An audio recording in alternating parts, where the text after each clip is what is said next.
What's up guys, so today we're going to be going over Agurin's playstyle. I got a comment in yesterday's video asking if I could take a look at some of his gameplay and give my thoughts on it. So I'll just be kind of cutting out the footage of this video, hopefully enough to not get copyrighted on it, but I'm just going to be going through and giving my thoughts on Agurin because he's a fairly controversial figure in the league scene for some reason, even though the guy's pretty insane reaching rank 1 Korea.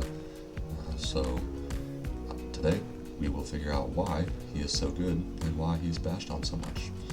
So let's get into it. The first thing I notice is that he's doing the Conqueror Cossacks with Ghost. I'm typically not a fan of this, especially if you look at the team that he's into with Ziggs and Tristana being both very squishy and relatively immobile. I think that Assassin Cossacks this game could be very effective playing around his mobility with his jump resets. So first thing to notice is that he's pathing from top to bot, which is really, really good.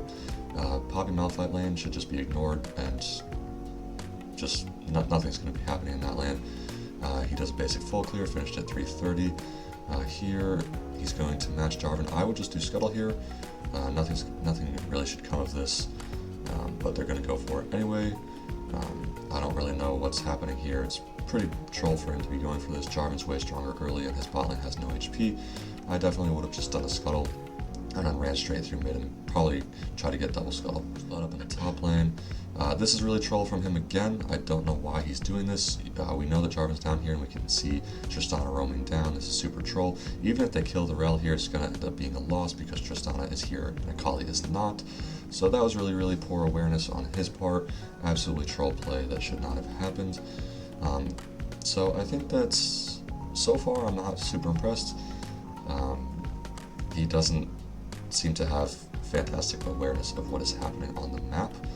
Akali hits a nice E though. That was actually super clean. Auto R and he's dead, so they should be able to get the dragon perhaps now.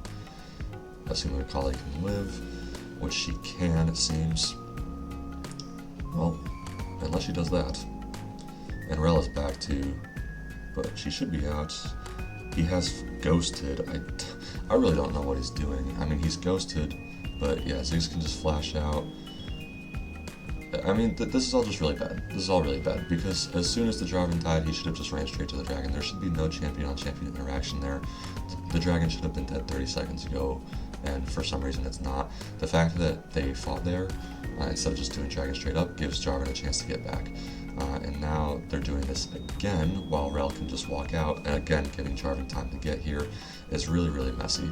So this was all a very poor sequence. Now we're having to bring Malphite down out of the lane. He's already losing, and Lux is already dead. So yeah, this is all really, really troll. I really have no clue what he's doing. He's probably going to die again here. Yeah, that was all just really terrible. Really, really terrible.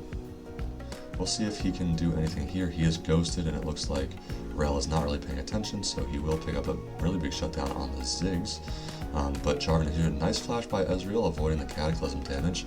And since he does have Conqueror, this is where the Conqueror on Cossacks does come in well, as these extended fights. So he should be able to pick up the Rel. I don't know if he can fight the Jarvan here. Maybe if he can get him isolated, but Jarvan is quite strong at this point in the game. So that's just going to be that. He did pick up 2 kills there, which is nice, and we do end up getting the Hextech Dragon. This really should be the first 2 dragons for us if we didn't troll that earlier fight. Either way, it's just going to be the 1 dragon apiece. We're going to get, this is another thing he does on the Conquer Cossacks, is R evolve first into W evolve. I think R evolve on Cossacks is the most troll thing you can possibly do. I think it's really, really terrible. You always want to go Q first, despite your rune setup in your build, and then either W or E second is perfectly fine. You would just get the last one at 16. But I think evolving R on Cossacks at all is troll to begin with. So yeah, it does look like he's going for Frozen Heart third, which I don't really like this game because they have a Ziggs. The only person that this is really going to be affecting is the Tristana, who's pretty irrelevant in the first place. So I think that this is a pretty ineffective buy. Honestly, he should just be going either Soreldos or Sojin, maybe Sterix if he really wanted. But the Frozen Heart isn't going to be doing anything in this game. Either way, Tristana was overextended again, so we got a good pick on her. And they are all in that bush. Wow, okay.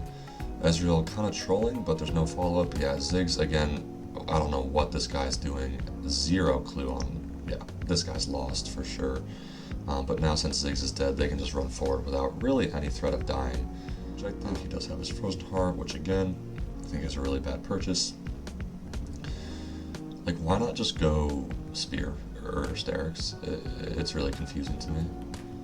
Because that would give you way more CDR and damage, and the health would be effectively more tanky because the only thing that Frozen Heart is doing anything against is Tristana, who's irrelevant. So the armor doesn't really make any sense. It's a solo queue stream, or a solo queue game rather.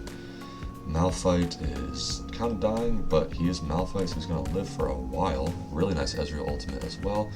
Malphite is down, and Agurin's in the middle of everyone. I don't really know why he just ran in there. Especially, Akali is on a flank, but once Ezreal E's, Jaren can ult very easily. So yeah, this was all very, very troll. Don't know why that's happening at all, giving up Baron for no reason. Really, really bad. Really, really bad.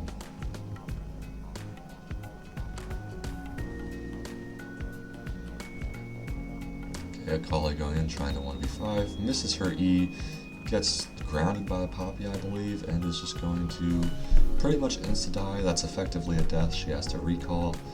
I don't know why enemy team isn't just doing Baron.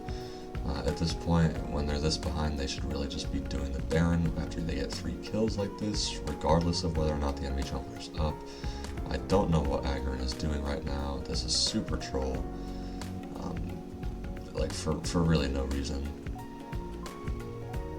I don't know why there's any fighting going on right now. Neither team can do Baron.